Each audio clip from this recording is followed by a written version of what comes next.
उत्तेजित জনতাকে ছত্রভঙ্গ করতে ছোড়া হলো টিয়ার গ্যাস। চলল দফায় দফায় পুলিশের লাঠিচার্জ এবং ধরপাকড়।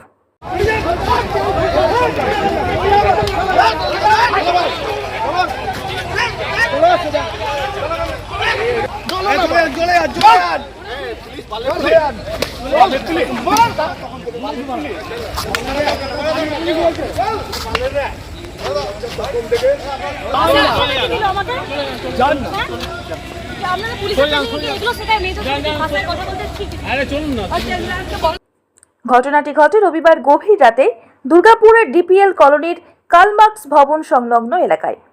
স্থানীয় বাসিন্দাদের দাবি, দুর্গাপুর নগর নিগমের ৩৯ নম্বর ওয়ার্ডের প্রাক্তন কাউন্সিলর তথা দাপুটের তৃণমূল কংগ্রেসের নেতা শশাঙ্ক শেখর মণ্ডলের অত্যাচারে অতিষ্ঠ ছিলেন তারা। এমত অবস্থায় ওই কাউন্সিলর পুনরায় এলাকায় ফিরলে উত্তেজনা তৈরি হয়।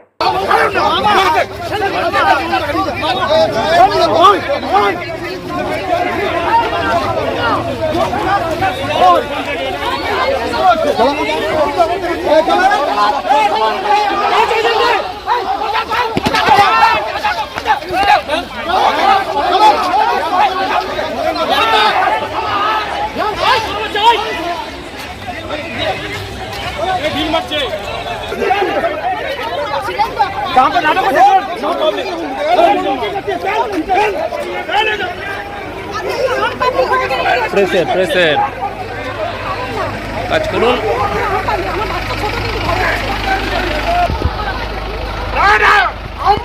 আপনি কি করছিলেন? আপনাকে অথরিটিকে দিয়েছে, অথরিটিকে দিয়েছে, আপনি অথরিটিকে দিয়েছে, এরকম করছিলেন। পাবলিক ঘরে থাকবেন। আপনি কত বড় নেতা আছেন? আপনি কত বড় নেতা? কত বড় নেতা আছেন আপনি?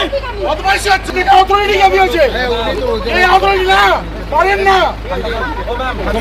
আর সেই উত্তেজনা প্রশমনে উত্তেজিত জনতাকে ছত্রভঙ্গ করতে পুলিশ প্রথমে কাঁদানে গ্যাস এবং পরে লাঠিচার্জ শুরু করে।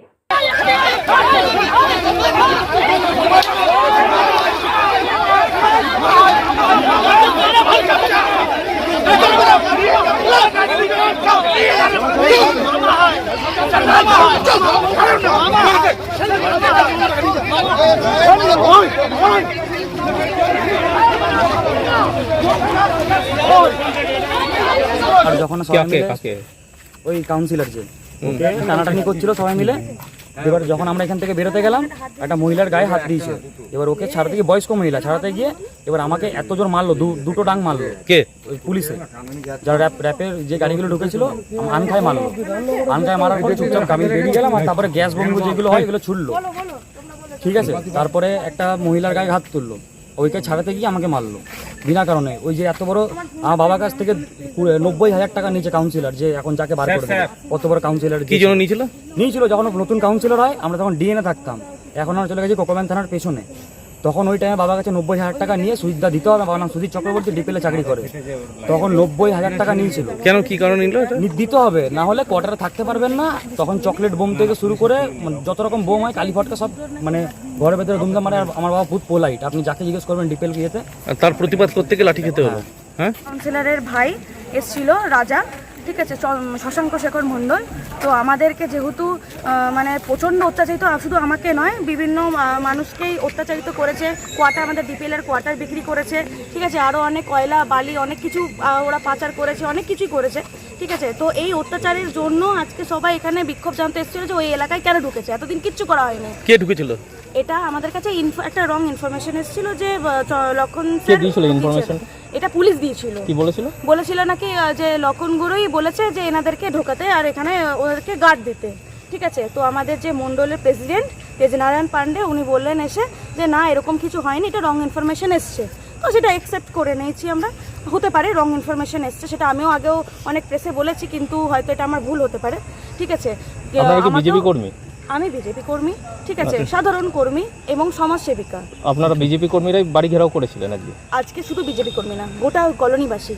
কারণ অত্যাচারীটা বেশিরভাগ বিজেপি, যারা আমরা বিজেপি করতাম, আমার হাজব্যান্ড বিজেপি করতো, তার জন্য আমাকে, এটা হচ্ছে আমার ঘর, ঠিক আছে, এখানে আমাদেরকে আমার শাশুড়ি মাকে আমাকে বের করে যথারীতি মতো লোক দিয়ে মানে যাচ্ছে তাই পেটানো হয়।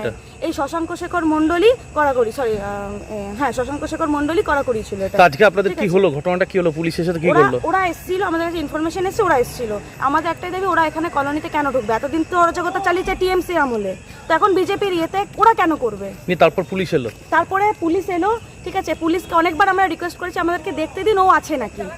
আজ পর্যন্ত দেখতে এখন পর্যন্ত তো দেখতে দেয়নি। তখন সবাই শান্ত হয়ে গেছিল, কিচ্ছু কেউ করেনি। কিন্তু তখন দেখছে যে পুলিশের ট্যাঙ্ক গাড়ি ঢুকছে, সিআর অনেক পুলিশজন ঢুকছে। তো তখন ওরা বলল যে তখন ওরা রেগে গেল আর কি, যে এরকম কেন হলো। আমরা তো শান্তভাবেই দাঁড়িয়েছিলাম, ঠিক আছে। আমরা গিয়ে তারপরে অনেক রিকোয়েস্ট করার পর আমাদেরকে দেখতে দেওয়া হলো। আমরা দেখলাম যে ও বাড়িতে নেই।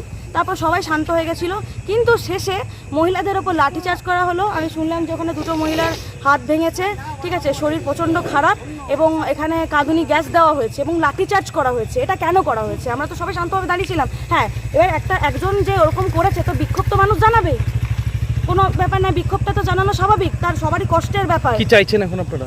আমরা চাইছি ওই শশাঙ্ক শেখর মণ্ডল, ওরা 3 ভাইকেই যেন অ্যারেস্ট করা হোক, অ্যারেস্ট করে প্রশাসনিক যে কাজ। যে কদিন গেছে এরা আসেনি ভয়ে, কাউন্সিলর যা পাড়ায় অন্যায় করেছে, কিন্তু থানায় কোনো কিছু যায়নি। পুরো পাড়ার মহিলা, ছেলে, বয়স্ক লোক, বাচ্চা কাচ্চা সবাই কিন্তু এখানে এসেছিল। এদের পাড়ায় থাকতে দেওয়া যাবে না, এরা হচ্ছে অ্যান্টিভাইরাস জিনিস। এদের পায়ে তখন বললো, বড়বাবু কি বললো আপনারা শুনেছিলেন যে বড়বাবু কি বললো, কিন্তু পাড়ার পুরো পাড়া, আমাদের পুরো 39 নম্বর ওয়ার্ডের লোক সবাই এসেছিল। এদের কিন্তু থাকতে দেওয়া যাবে না, এদের পাড়া অ্যান্টিভাইরাস এরা হচ্ছে জিনিস। তারপরে কি হলো? তারপরে তো পুলিশ এসেছিল, পুলিশ কি বললো হয়তো আপনারা মিডিয়া মাধ্যমে সবাই দেখেছেন, পুলিশে কি বললো না বললো। পুলিশ কি লাঠিচার্জ করেছে? হ্যাঁ, পুলিশ লাঠিচার্জ করেছে, 2টো মহিলার হাত ভেঙে গেছে। আচ্ছা, তারপরে ওর হাতে লেগেছে, আমাকেও মেরেছে। কি চাইছেন আপনারা?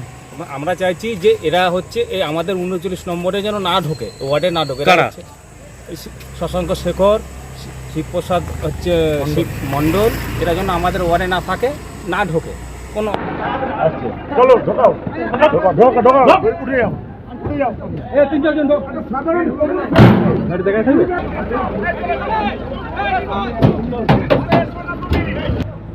দুর্গাপুর থেকে তন্ময় দাসের রিপোর্ট, দ্য ই-পেপার ডিজিটাল।